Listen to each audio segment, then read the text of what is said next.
The most important difference is between this war in Ukraine and all other conflicts that I've covered is that in this war we can't cover the other side, which is, I mean, a real problem. It's not possible to cover the Russian side of the line.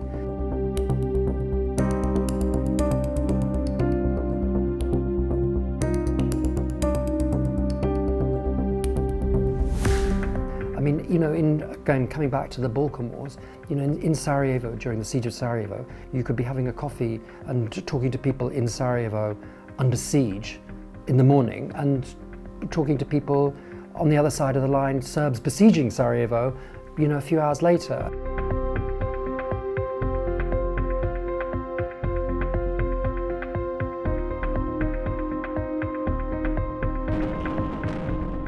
In 14-15, Ukraine had just gone through a revolution. It was chaotic. The military had been underfunded. They were in a bad state. The country was extremely divided. I was really surprised by how much Ukraine had changed, how different it was, and it was clear that people were far less divided, and that militarily, even though people didn't think that there was a war coming, they had not wasted their time since 2014-15. The army, the security forces were much more prepared. So what that meant was that the army and the security forces had been reformed. They'd done a lot of training, you know, modern training with NATO countries.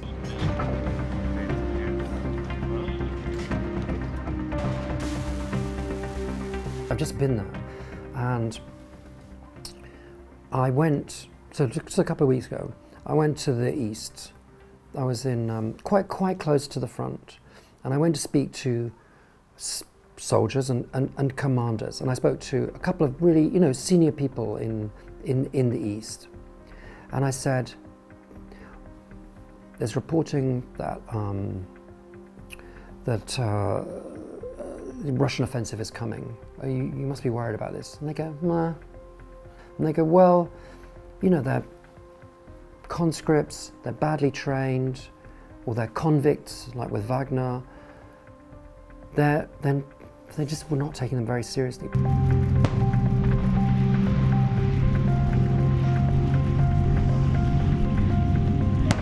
And now, with arms coming from the West, and famously from Bulgaria, of course, they realise they can defeat them. The fact is, I think that I'm surprised that the West has done as well as it has. Often, I think the real problem is that the stuff arrives too slowly. The decisions are made a bit too late, and then the stuff arrives too slowly. But you know, it's arriving. You know, I went in the East.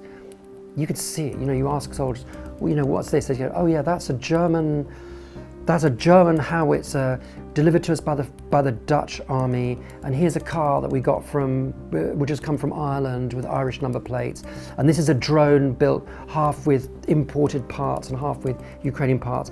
You know, so lots of stuff is arriving, but you know, they need more and faster.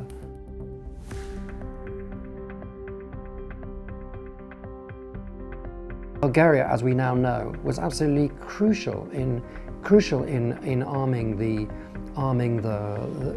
Ukrainians, and arming them, continuing to arm to this day, and saying we're not arming them, when everybody knows this is a total fiction. But everyone goes through this pretense for various reasons that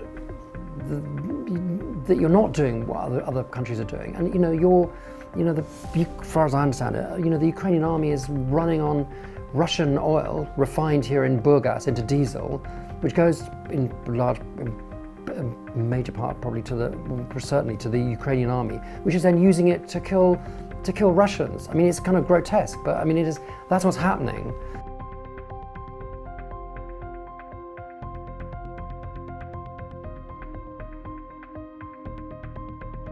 I think and I hope that it will consolidate Europe much more. I mean, I think it will certainly lead to a kind of rearmament of Europe, that's for sure. And I hope it will lead to, I think it will lead to an end of this period of complacency about security, especially now kind of looking at China and China, well obviously Russia. I think that there'll be much more emphasis spent on security and putting money into security. I mean, it's inevitable now.